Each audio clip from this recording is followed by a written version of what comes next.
గొప్ప నాయకులు మన తెలంగాణ దిక్సూచి అయినటువంటి హరగోపాల్ గారు, అదేవిధంగా పాటతోటి ఉద్యమానికి ఊపందించినటువంటి గోరెడ్డి రమేష్ అన్న గారు, తెలంగాణ విఠల్ చిలకల సేనన్న, పసునూరు రవీందర్ అన్న, తెలంగాణ శ్యామన్న మాటతోటి ఉద్యమం ఉధృతం చేసినటువంటి అందరి ముందట ఈ రోజు మాట్లాడుతున్నందుకు చాలా గర్వంగా ఉంది. నేను 2 నిమిషాలు మాట్లాడతా.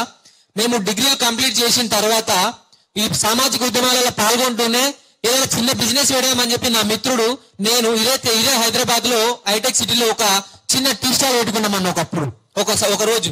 ఆ టీ స్టాల్ పెట్టిన గంటకి, కేవలం గంటకు ఒక ఛాయ్ అమ్మినమో లేదో ఒక ఆఫీసర్ వచ్చిండు, మీకు ఎవరిచ్చారు పర్మిషన్, ఇక్కడ ఎట్లా పెట్టిర్రు, అసలు ఎందుకు పెట్టిర్రు అని చెప్పి మమ్మల్ని తీసేపించిండు ఇమ్మీడియట్లీ.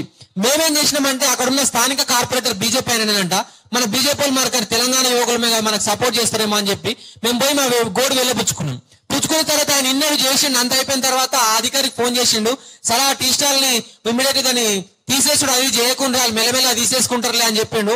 అయినా కూడా అధికారి వినకుండా టీ స్టాల్ తీసిపోయిండు. తీసేసిన తర్వాత మేము ఒక వారం రోజులు ఆఫీసులో అటు ఇటు చుట్టూ అన్ని తిరిగినాం.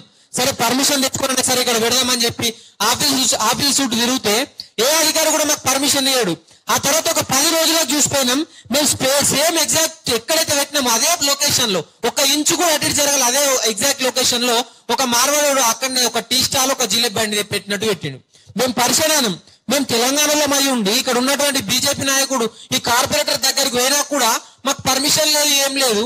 కానీ ఈడెవడో వచ్చిండు పక్క రాష్ట్రపోడు చెప్పి వచ్చి ఇక్కడ మన సంపదను దోచుకుందని చెప్పి మస్తు బాధపడ్డాం. ఒక నెల 2 నెలలు తిరిగినా కూడా మాకు పర్మిషన్ హైదరాబాద్ లెక్క రాలేదని వాళ్ళు అడ్డవాళ్ళ పర్మిషన్లు తెచ్చుకుంటుండు. అంటే దీన్ని బట్టి ఈ బీజేపీ నాయకులు కావచ్చు, వివిధ పార్టీల నాయకులు కావచ్చు ఎవరి కోసం సపోర్ట్ చేస్తారు, వీళ్ళు రాజకీయం అసలు ఎవరి కోసం యూజ్ అవుతుంది మనం తెచ్చుకున్న తెలంగాణ. అదొకటైతే, ఇంకోటి నేను సామాజిక మాధ్యమంలో అంటే ఈ సోషల్ మీడియాలో వీడియోలు చేస్తా ఉంటా. వీడియోలు చేసినప్పుడు నేను ఒక దళిత యువకుడిని వీడియోలు చేసిన అన్న గోరెడ్డి రమేష్ అన్న పాట, ఆయన మన తెలంగాణ శ్యామన్న మాటిన తర్వాత నేను వీడియో చేసిన కామెంట్లలో ప్రతి ఒక్కడు కూడా, అరే నీకేమైనా ఉద్యోగం ఉంది, నీకేమైనా బిజినెస్ ఉందా, నీకు ఏముందిరా భయ్, ఈ మార్వాడిలో మీద పడ్డావు, ఈ మార్వాడిల కోసం ఉద్యమం చేస్తే నీకేం రాదురా బాబు, ఇలా మొత్తం లబ్ధి పొందేలా కోమటోళ్ళు, ఇంకా ఆర్యవైశ్యులు, ఇంకా వేరేటోళ్ళు విశ్వకర్మలు వాళ్ళకి యూజ్ అయితే నీకేం కాదని చెప్పి నన్ను ఎడతెలిపి లేకుండా నన్ను ఎక్కివడుతారు వెనకకెళ్ళి. నేనన్నా, అరే బాబు పక్క రాష్ట్రంలో వచ్చి మన తెలంగాణలోని సంపదనంతా దోసుకున్నప్పుడు ఇటు తెలంగాణలో కోమటోళ్ళు అయితేంది, ఆర్యవైశ్యులు అయితేంది, ఇంకొకళ్ళు అయితేంది, బ్రాహ్మణులు అయితేంది, మాలోడు అయితేంది, మాదిగోడు అయితేంది, మంగళోడు అయితేంది, ఎవడైతేంద్రా బాబు, ఫస్ట్ తెలంగాణ బిడ్డ వాళ్ళు, తెలంగాణ బిడ్డలు మన యొక్క రక్తం పక్క ఉన్నట్టు ఆంధ్రోని మన పాలనలో కొట్టి మనం తెలంగాణ తెచ్చుకున్న తెలంగాణలో మళ్ళీ ఇప్పుడు గుజరాత్ మారవాడు వచ్చి మళ్ళీ మన సంపాదనంతా దోసుకుంటుండ్రా అని చెప్పి మస్తు బాధపడి ఎక్కడికైతే అక్కడికి ఇలా మీ అందరికి తెలిసే తెలంగాణలో మెట్పల్లి జైత్యాల జిల్లా నిన్న రాత్రి ఈ మీటింగ్ ఉందని చెప్పి 300 కిలోమీటర్లు ప్రయాణం చేసి ఇక్కడికి వచ్చిన. నేను ఏదో ఒక చిన్న అవకాశం మనం దొరకకపోతుందా, నా గొంతు అక్కడ ఇప్పకపోతే, నా పెద్ద ఉద్యమకారులు పెద్ద మేధావులు ఉన్నారు వాళ్ళ ముంగట నేను మాట్లాడకపోతానని చెప్పి అక్కని చెప్పి ఇక్కడ రాకొచ్చిన. నేను 300 కిలోమీటర్లు ప్రయాణం చేసి నేను చెప్తున్నా, ఈ బండి సంజయ్ అనేట ఆయన ఉన్నాడు. ఆ రోజు మన ఇప్పుడు కీర్తి చేసినటువంటి సాయి చందన గారు ఆయన గురించి ఒక పాట పాడండి, ఇప్పుడు సామాజిక మాధ్యమంలో మంచిగా వైరల్ అవుతుంది. ఆనాడు ఎట్లా ఈ బండి సంజయ్ అనేట గుజరాత్ వాళ్ళకి గులాంగిరి చేస్తాడని ఊహించే ఆయన పాట పాడని చెప్పి ఇలా అనుకుంటున్నాను నేను.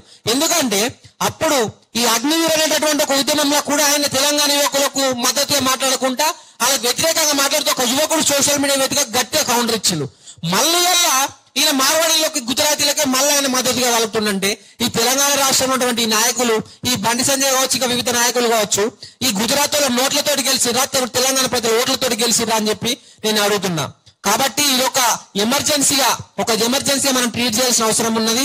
ఇక్కడ ఉన్నటువంటి మేధావులు అందరూ కూడా మేమంటే చిన్నపిల్లలం, మీరందరూ పెద్దోళ్ళు, ఈ యొక్క సమస్యను తక్షణమే గవర్నమెంట్ కు తీసుకెళ్లి ఒక సత్వర న్యాయం జరిగే విధంగా తెలంగాణ యువకులందరూ కూడా న్యాయం జరిగే విధంగా తెలియజేయాలని చెప్పి నేను కోరుతున్నా.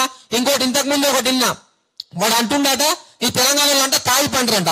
బిడ్డ మార్వాడి చెప్తున్నాం, తెలంగాణలో ఒక తాయి పండుడు తెలుసు, ఆ తర్వాత లేచిన తర్వాత ఎక్కడ కొడితే తన్నుడు కూడా తెలుసు, తాగుడు తెలుసు, తన్నుడికి తెలుసు. అందుకనే చెప్తున్నాం, ఓపిక ఉన్నంత వరకు మాత్రమే మాసిస్తాం, ఓపిక నశిస్తే మాత్రం చాలా డేంజర్ ఉంటుందని చెప్పి హెచ్చరిస్తున్నాం.